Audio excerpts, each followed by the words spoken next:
कल्पना की रुला देने वाली कहानी। कल्पना एक मध्यम वर्गीय परिवार से थी जिसने अपनी स्नातक की पढ़ाई पूरी कर ली थी और अब वो अपने घर पर ही छोटे बच्चों को ट्यूशन पढ़ाती थी। कल्पना का रंग गोरा था और वह दिखने में बिल्कुल गुड़िया की तरह थी। कल्पना के माता पिता उसकी शादी के लिए एक अच्छे लड़के की तलाश कर रहे थे, तभी कल्पना के मामा एक लड़के के बारे में बताते हैं।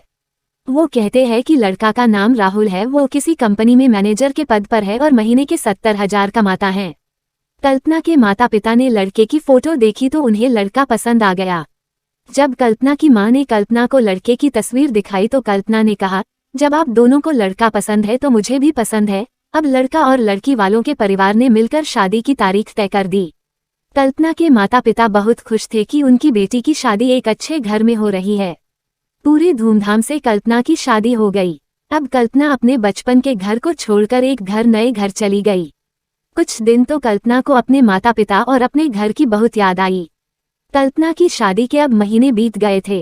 अब उसके पति राहुल पहले जैसा व्यवहार कल्पना के साथ करता था। कल्पना से वो चिड़ा सा रहता था। राहुल अब न पहले जैसा कल्पना को प्यार करता और न ही उसकी बातों को मानता। कल्पना को समझ नहीं आ रहा था कि वो क्या करे। वो बस रोकर अपने दर्द को कम करने की कोशिश करती। एक दिन कल्पना को पता चला कि राहुल सिगरेट पीने के बहाने छत पे जाता और किसी लड़की से बातें करता है।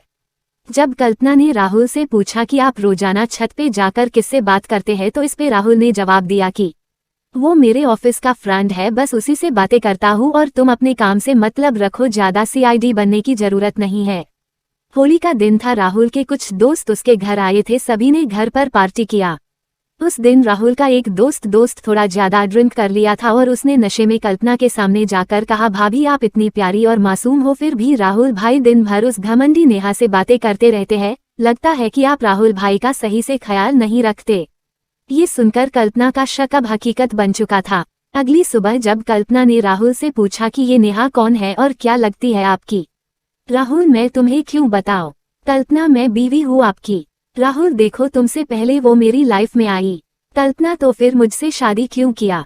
राहुल, बस तुम अच्छी लगी इसलिए शादी कर लिया। कल्पना, अब तुम देखना मैं उस कामिनी लड़की को कैसे सबक सिखाती हूँ। नेहा को कब कल्पना ने कमिनी कहा तो राहुल ने गुस्से में कल्पना को बहुत मारा और उसे कमरे में बंद कर दिया। कल्पना की सास को सब पता था, फिर भी वह अपने बेटे के सामने एक शब्द भी नहीं बोलती थी। शाम को जब राहुल आया तब उसने रूम का दरवाजा खोला। उस दिन कल्पना की तबीयत खराब हो गई, फिर भी उसी हालत में उसने खाना बनाया। कल्पना ये सारी बातें अपनी मां को बताना चाहती थी, लेकिन चाहकर भी वह नहीं बता पा रही थी क्योंकि वह जानती था कि अगर उसके माता पिता को ये सब पता चलेगा तो वह परेशान हो जाएंगे। राहुल अब कल्पना के साथ नौकरानी जैसा व्यवहार करने लगा। छोटी छोटी बातों पे उसे मारता। कल्पना अब धीरे धीरे डिप्रेशन का शिकार होने लगी। उसके दिमाग में गलत गलत ख्याल आने लगे। अब न वो समय पे खाना खाती और न ही किसी से बात करती। आखिरकार एक दिन कल्पना ने रूम में फांसी लगाकर आत्महत्या कर ली। कल्पना ने आत्महत्या का कारण किसी को नहीं बताया, लेकिन उसके सास को पता था कि कल्पना ने आत्महत्या क्यों किया। दूसरी तरह कल्पना के माता पिता का रो रो कर बुरा हाल हो गया। कल्पना की मां ने पुलिस को आत्महत्या कारण उसके ससुराल वालों को बताया। पुलिस राहुल और उसके माता पिता को ले गए, लेकिन पैसों के दम पर कुछ ही दिनों में राहुल और उसके माता पिता जेल से छूट गए। जीवन में अक्सर अच्छा दिखने वाला इंसान अच्छा नहीं होता।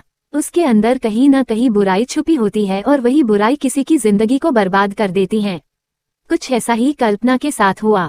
इसलिए लड़कियां सोच समझ करके अपने जीवन से जुड़ा शादी का फैसला बहुत ही सोच समझ करके ले।